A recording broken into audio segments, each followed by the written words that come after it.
Paper on Hinduism, read at the Parliament on 19th September 1893. 3 religions now stand in the world which have come down to us from the time prehistoric: Hinduism, Zoroastrianism, and Judaism. They have all received tremendous shocks, and all of them prove by their survival their internal strength. But while Judaism failed to absorb Christianity and was driven out of its place of birth by its all-conquering daughter, and a handful of Parsis is all that remains to tell the tale of their grand religion, sect after sect arose in India and seemed to shake the religion of the Vedas to its very foundations. But like the waters of the seashore in a tremendous earthquake, it receded only for a while, only to return in an all-absorbing flood, 1,000 times more vigorous. And when the tumult of the rush was over, these sects were all sucked in, absorbed and assimilated into the immense body of the Mother Faith.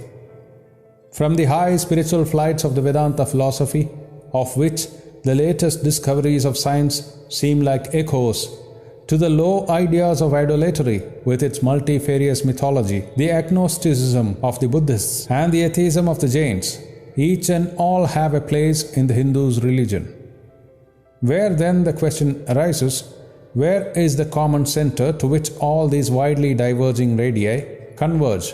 Where is the common basis upon which all these seemingly hopeless contradictions rest? And this is the question I shall attempt to answer. The Hindus have received their religion through revelation, the Vedas. They hold that the Vedas are without beginning and without end.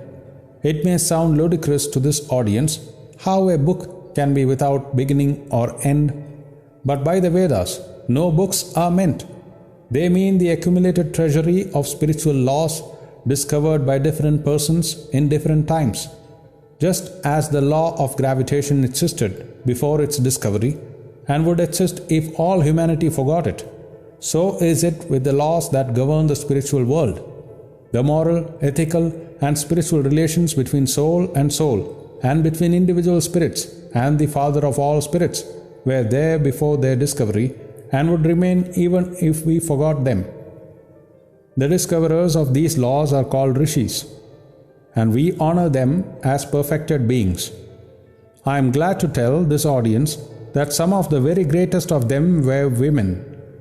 Here it may be said that these laws as laws may be without end, but they must have had a beginning. The Vedas teach us that creation is without beginning or end.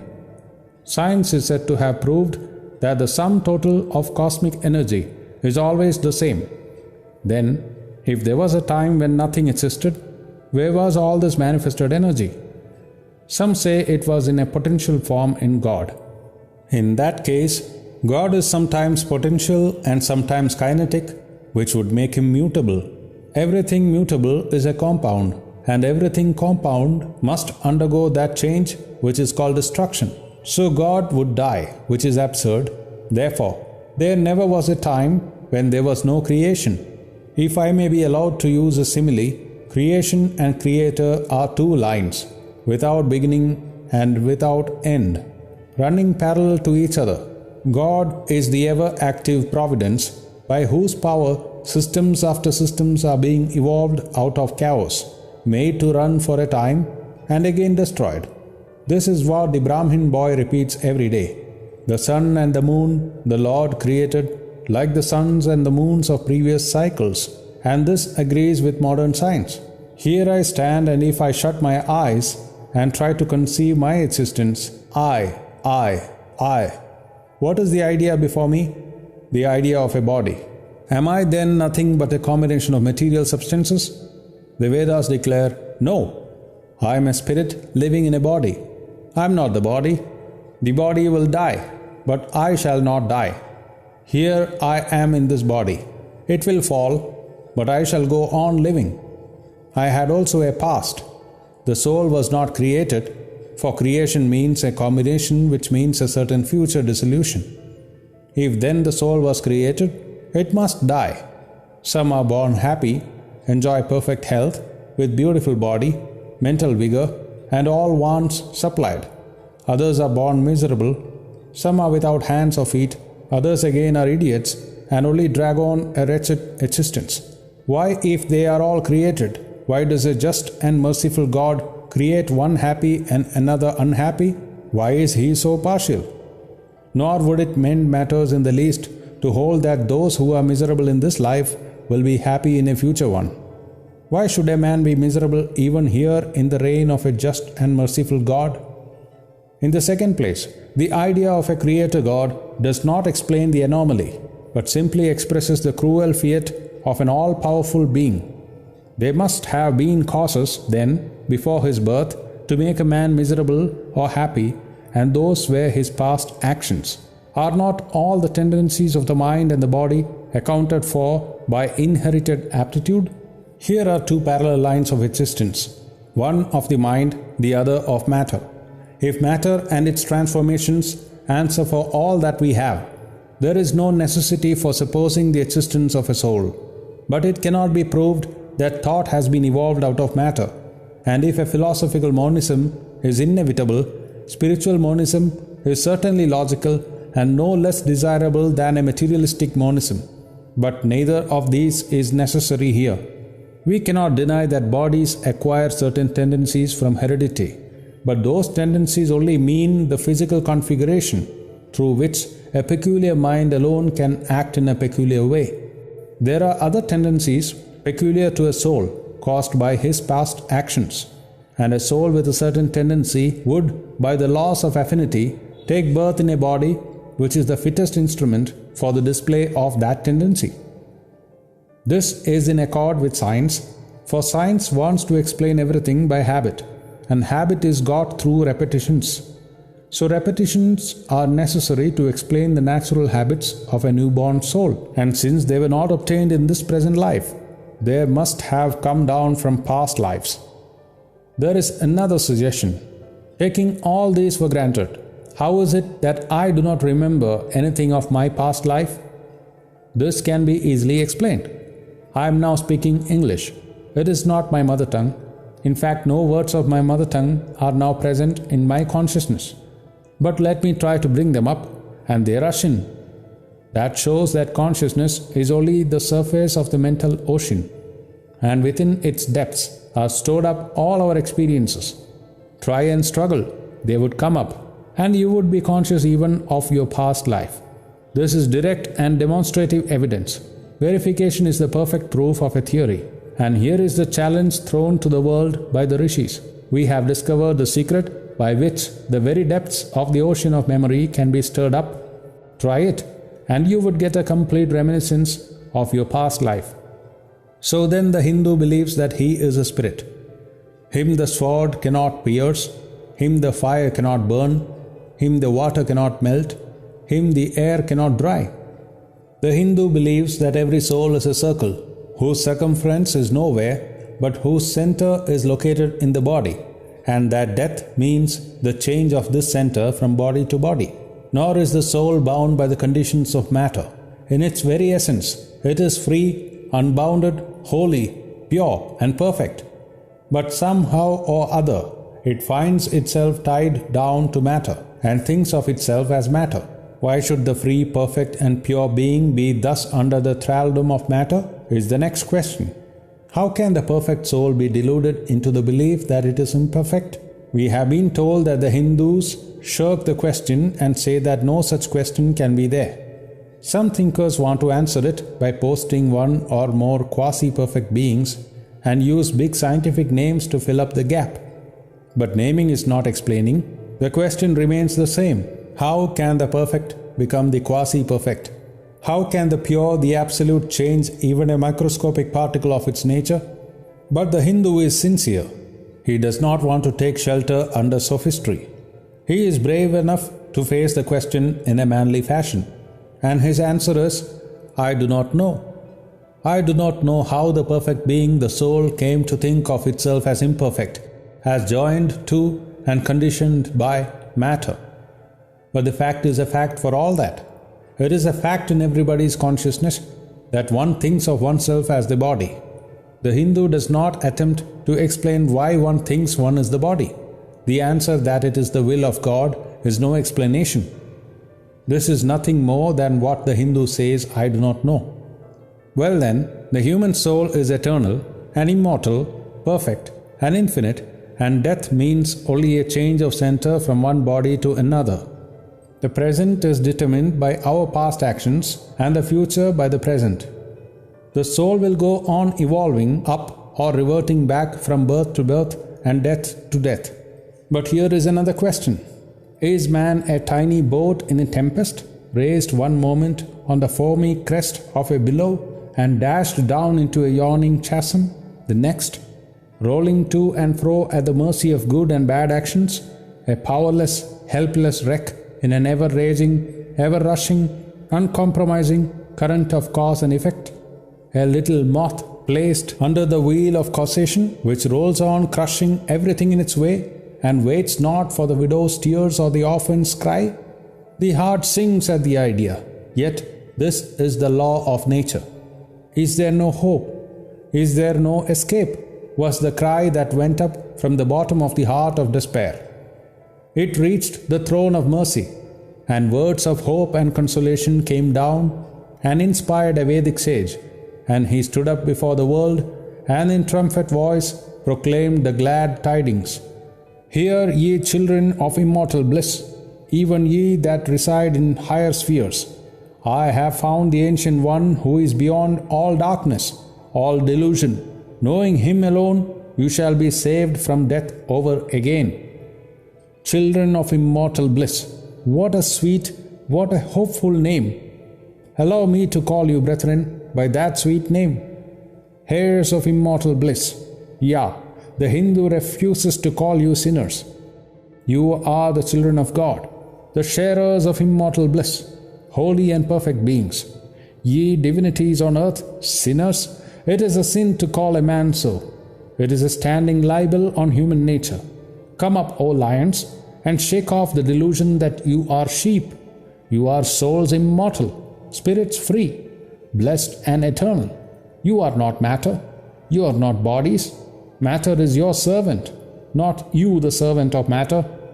Thus it is that the Vedas proclaim not a dreadful combination of unforgiving laws, not an endless prison of cause and effect, but that at the head of all these laws, in and through every particle of matter and force, stands one, by whose command the wind blows, the fire burns, the clouds rain, and death stalks upon the earth. And what is His nature? He is everywhere, the pure and formless One, the Almighty and the All-Merciful. Thou art our Father, Thou art our Mother, Thou art our beloved friend, Thou art the source of all strength. Give us strength. Thou art He that beareth the burdens of the universe. Help me bear the little burden of this life. Thus sang the rishis of the Veda. And how to worship Him? Through love. He is to be worshipped as the one beloved, dearer than everything in this and the next life. This is the doctrine of love declared in the Vedas, and let us see how it is fully developed and taught by Krishna, whom the Hindus believe to have been God incarnate on earth. He taught that a man ought to live in this world like a lotus leaf, which grows in water but is never moistened by water.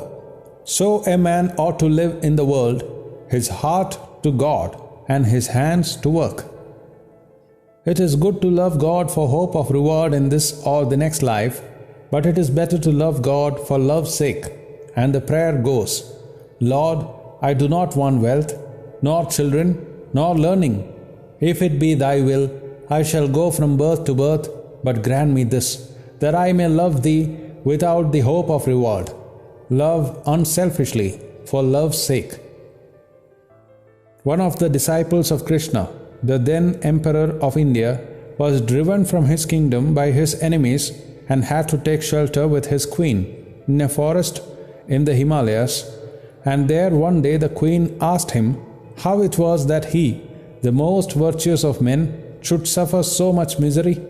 Yudhishthira answered, Behold, my queen, the Himalayas, how grand and beautiful they are. I love them. They do not give me anything, but my nature is to love the grand, the beautiful. Therefore I love them. Similarly, I love the Lord. He is the source of all beauty, of all sublimity. He is the only object to be loved. My nature is to love Him, and therefore I love. I do not pray for anything. I do not ask for anything. Let Him place me wherever He likes. I must love Him for love's sake. I cannot trade in love. The Vedas teach that the soul is divine, only held in the bondage of matter. Perfection will be reached when this bond will burst, and the word they use for it is therefore mukti, freedom. Freedom from the bonds of imperfection, freedom from death and misery. And this bondage can only fall off through the mercy of God, and this mercy comes on the pure. So purity is the condition of His mercy. How does that mercy act? He reveals Himself to the pure heart. The pure and the stainless see God. Yeah, even in this life. Then and then only all the crookedness of the heart is made straight. Then all doubt ceases. He is no more the freak of a terrible law of causation. This is the very center, the very vital conception of Hinduism. The Hindu does not want to live upon words and theories. If there are existences beyond the ordinary sensuous existence, he wants to come face to face with them. If there is a soul in him which is not matter, if there is an all-merciful universal soul, he will go to him direct. He must see him, and that alone can destroy all doubts. So the best proof a Hindu sage gives about the soul, about God, is, I have seen the soul, I have seen God. And that is the only condition of perfection. The Hindu religion does not consist in struggles and attempts to believe a certain doctrine or dogma, but in realizing, not in believing, but in being and becoming. Thus the whole object of their system is by constant struggle to become perfect, to become divine, to reach God and see God, and this reaching God, seeing God, becoming perfect even as the Father in heaven is perfect, constitutes the religion of the Hindus. And what becomes of a man when he attains perfection? He lives a life of bliss infinite. He enjoys infinite and perfect bliss, having obtained the only thing in which man ought to have pleasure, namely God, and enjoys the bliss with God. So far, all the Hindus are agreed. This is the common religion of all the sects of India. But then, perfection is absolute, and the absolute cannot be two or three. It cannot have any qualities. It cannot be an individual. And so when a soul becomes perfect and absolute, it must become one with Brahman. And it would only realize the Lord as the perfection, the reality of its own nature and existence, the existence absolute, knowledge absolute, and bliss absolute. We have often and often read this called the losing of individuality and becoming a stock or a stone. He jests at scars that never felt a wound. I tell you, it is nothing of the kind. If it is happiness to enjoy the consciousness of this small body, it must be greater happiness to enjoy the consciousness of two bodies, the measure of happiness increasing with the consciousness of an increasing number of bodies, the aim, the ultimate of happiness being reached when it would become a universal consciousness. Therefore, to gain this infinite universal individuality, this miserable little prison individuality must go. Then alone can death cease when I am one with life. Then alone can misery cease when I am one with happiness itself. Then alone can all errors cease when I am one with knowledge itself. And this is the necessary scientific conclusion. Science has proved to me that physical individuality is a delusion, that really my body is one little continuously changing body in an unbroken ocean of matter, and Advaita, unity, is the necessary conclusion with my other counterpart, soul. Science is nothing but the finding of unity.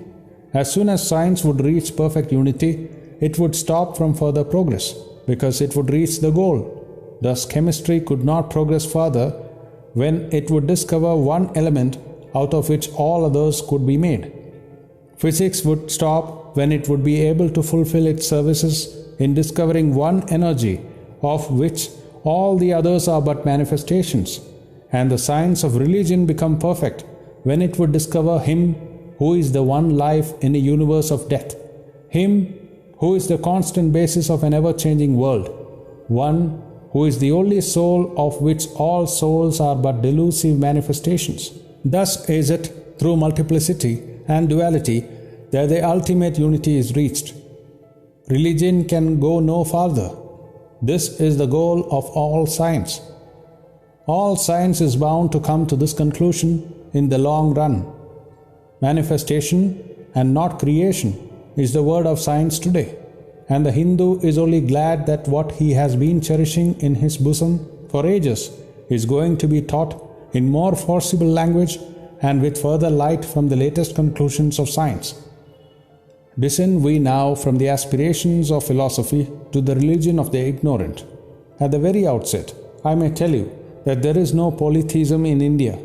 In every temple, if one stands by and listens, one will find the worshippers applying all the attributes of God, including omnipresence, to the images. It is not polytheism, nor would the name henotheism explain the situation. The rose, called by any other name, would smell as sweet. Names are not explanations. I remember as a boy hearing a Christian missionary preach to a crowd in India. Among other sweet things he was telling them was that if he gave a blow to their idol with his stick, what could it do? One of his hearers sharply answered, "If I abuse your God, what can he do?" "You would be punished," said the preacher, "when you die." "So my idol will punish you when you die," retorted the Hindu. The tree is known by its fruits. When I have seen amongst them that are called idolaters, men the like of whom in morality and spirituality and love I have never seen anywhere, I stop and ask myself, can sin beget holiness? Superstition is a great enemy of man, but bigotry is worse. Why does a Christian go to church? Why is the cross holy? Why is the face turned toward the sky in prayer? Why are there so many images in the Catholic Church? Why are there so many images in the minds of Protestants when they pray? My brethren, we can no more think about anything without a mental image than we can live without breathing. By the law of association, the material image calls up the mental idea and vice versa. This is why the Hindu uses an external symbol when he worships. He will tell you, it helps to keep his mind fixed on the being to whom he prays. He knows as well as you do that the image is not God, is not omnipresent. After all, how much does omnipresence mean to almost the whole world? It stands merely as a word, a symbol. Has God superficial area? If not, when we repeat that word omnipresent, we think of the extended sky or of space, that is all. As we find that somehow or other, by the laws of our mental constitution, we have to associate our ideas of infinity with the image of the blue sky or of the sea, so we naturally connect our idea of holiness with the image of a church, a mosque, or a cross.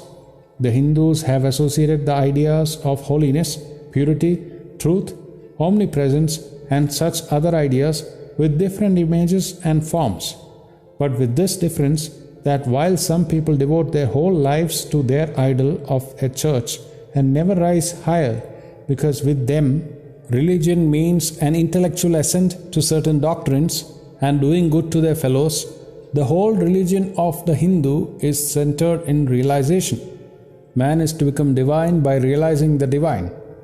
Idols or temples or churches or books are only the supports, the helps of his spiritual childhood. But on and on he must progress. He must not stop anywhere. External worship, material worship, say the scriptures, is the lowest stage. Struggling to rise high, mental prayer is the next stage. But the highest stage is when the Lord has been realized. Mark, the same earnest man who is kneeling before the idol tells you, him the sun cannot express, nor the moon, nor the stars. The lightning cannot express him, nor what we speak of as fire. Through him they shine. But he does not abuse anyone's idol or call its worship sin. He recognizes in it a necessary stage of life. The child is father of the man. Would it be right for an old man to say that childhood is a sin or youth a sin? If a man can realize his divine nature with the help of an image, would it be right to call that a sin? Nor even when he has passed that stage should he call it an error. To the Hindu, man is not traveling from error to truth, but from truth to truth, from lower to higher truth. To him, all the religions, from the lowest fetishism to the highest absolutism, mean so many attempts of the human soul to grasp and realize the infinite, each determined by the conditions of its birth and association, and each of these marks a stage of progress, and every soul is a young eagle, soaring higher and higher, gathering more and more strength, till it reaches the glorious sun. Unity in variety is the plan of nature, and the Hindu has recognized it. Every other religion lays down certain fixed dogmas and tries to force society to adopt them.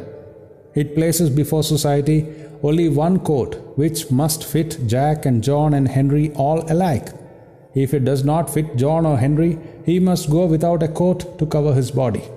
The Hindus have discovered that the absolute can only be realized or thought of or stated through the relative, and the images, crosses and crescents are simply so many symbols, so many pegs to hang spiritual ideas on. It is not that this help is necessary for everyone, but those that do not need it have no right to say that it is wrong, nor is it compulsory in Hinduism. One thing I must tell you, idolatry in India does not mean anything horrible. It is not the mother of harlots. On the other hand, it is the attempt of undeveloped minds to grasp high spiritual truths. The Hindus have their faults, they sometimes have their exceptions. But mark this, they are always for punishing their own bodies and never for cutting the throats of their neighbors. If the Hindu fanatic burns himself on the pyre, he never lights the fire of inquisition. And even this cannot be laid at the door of his religion any more than burning of witches can be laid at the door of Christianity. To the Hindu, then the whole world of religions is only a traveling, a coming up of different men and women through various conditions and circumstances to the same goal. Every religion is only evolving a God out of the material man, and the same God is the inspirer of all of them. Why then are there so many contradictions? They are only apparent, says the Hindu. The contradictions come from the same truth adapting itself to the varying circumstances of different natures. It is the same light coming through glasses of different colors, and these little variations are necessary for purposes of adaptation. But in the heart of everything, the same truth reigns. The Lord has declared to the Hindu in his incarnation as Krishna, I am in every religion as the thread through a string of pearls. Wherever thou seest extraordinary holiness and extraordinary power, raising and purifying humanity, know thou that I am there. And what has been the result? I challenge the world to find, throughout the whole system of Sanskrit philosophy, any such expression as that the Hindu alone will be saved and not others. Says Vyasa, we find perfect men even beyond the pale of our caste and creed. One thing more, how then can the Hindu, whose whole fabric of thought centers in God, believe in Buddhism, which is agnostic, or in Jainism, which is atheistic? The Buddhists or the Jains do not depend upon God, but the whole force of their religion is directed to the great central truth in every religion, to evolve a God out of man. They have not seen the Father, but they have seen the Son, and he that hath seen the Son hath seen the Father also. This, brethren, is a short sketch of the religious ideas of the Hindus. The Hindu may have failed to carry out all his plans, but if there is ever to be a universal religion, it must be one which will have no location in place or time, which will be infinite like the God it will preach, and whose sun will shine upon the followers of Krishna and of Christ, on saints and sinners alike, which will not be Brahmanic or Buddhistic, Christian or Mohammedan, but the sum total of all these, and still have infinite space for development, which in its Catholicity will embrace in its infinite arms and find a place for every human being from the lowest groveling savage, not far removed from the brute, to the highest man towering by the virtues of his head and heart almost above humanity, making society stand in awe of him and doubt his human nature. It will be a religion which will have no place for persecution or intolerance in its polity, which will recognize divinity in every man and woman, and whose whole scope, whose whole force will be centered in aiding humanity to realize its own true divine nature. Offer such a religion, and all the nations will follow you. Ashoka's council was a council of the Buddhist faith. Akbar's, though more to the purpose, was only a parlor meeting. It was reserved for America to proclaim to all quarters of the globe that the Lord is in every religion.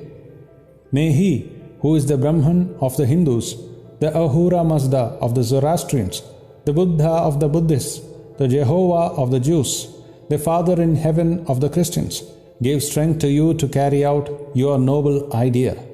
The star arose in the east. It travelled steadily towards the west, sometimes dimmed and sometimes effulgent, till it made a circuit of the world.